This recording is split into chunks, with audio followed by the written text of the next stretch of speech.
Maths అనేది ఒక sportive subject sir. అది ఎందుకు స్పోర్టివ్ సబ్జెక్ట్ అంటున్నానంటే, నీకు బాగా వస్తే నిన్ను ఆపడం ఎవడి తరం కూడా కాదు.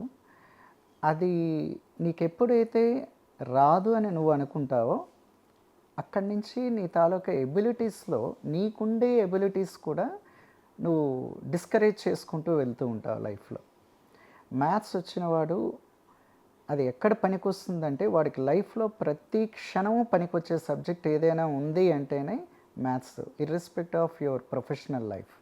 నువ్వు ఏ ప్రొఫెషనల్ లైఫ్‌లోకి వెళ్ళినా కూడా అది నీకు చాలా సేవ్ చేస్తుంది. అలాగే నీ పర్సనల్ లైఫ్‌లో కూడా నువ్వు చేస్తున్న కొన్ని అసెస్మెంట్స్ ఏవైతే ఉంటాయో, మ్యాథ్స్ బాగా నేర్చుకుంటే నీ అసెస్మెంట్ తాలూకా స్కిల్ అనేది ఒకటి పెరుగుతుంది. అలాగే నీ తాలూకా కాన్ఫిడెన్స్ లెవెల్స్ అనేవి కూడా డిఫరెంట్‌గా ఉంటాయి మ్యాథ్స్ బాగా వచ్చిన వాళ్ళకి. ఇంకా ఇంట్రెస్ట్ క్రియేట్ చేయకపోవడం ఇదంతా కూడా ఇట్స్ ఏ పర్సనల్ ఇంట్రెస్ట్ని బట్టి కూడా ఉంటుంది. నాకు నేర్చుకోవాలి అన్న కోరిక ఉంటే అటువంటిది ఎటువంటి సబ్జెక్ట్ అయినా నేను నేర్చుకుంటాను. ఇది నాకు అక్కర్లేదు అనుకునేటప్పుడు అది నాకు ఈజీగా వస్తున్నా కూడా అక్కర్లేదు అన్నట్టే ఉంటుంది.